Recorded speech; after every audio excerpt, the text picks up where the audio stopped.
వంకాయ కర్రీ అందరు చేసుకునేదే, కానీ మా ఇంట్లో ఒక్కొక్కసారి మేము ఎలా చేసుకుంటాము, మేము చేసే ప్రాసెస్లో చేసుకోండి. చాలా అంటే చాలా బాగుంటుంది. గ్రేవీగా ఉన్న చాలా కొంచెం వేసుకున్న అన్నం మొత్తం సరిపోతుంది. ఇది ఎలా చేసిందంటే చూడండి. ఇది అయితే మా అక్క చేస్తుంది, నేను వీడియో తీసా. ఇక్కడైతే ఫస్ట్ పోపు వేసేసుకోవాలి.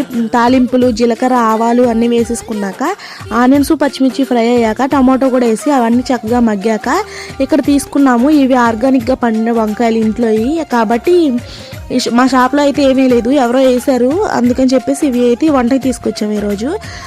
ఓన్లీ నల్ల వంకాయలు, తెల్ల వంకాయలు ఇద్దరు ఆ 2 వంకాయలు ఒక్కరివే.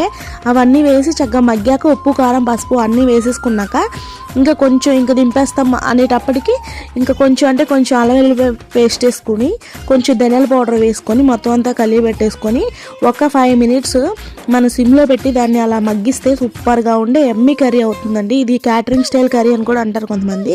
సూపర్గా ఉంటుంది. ఎప్పుడైనా నచ్చితే మీరు కూడా ట్రై చేయండి.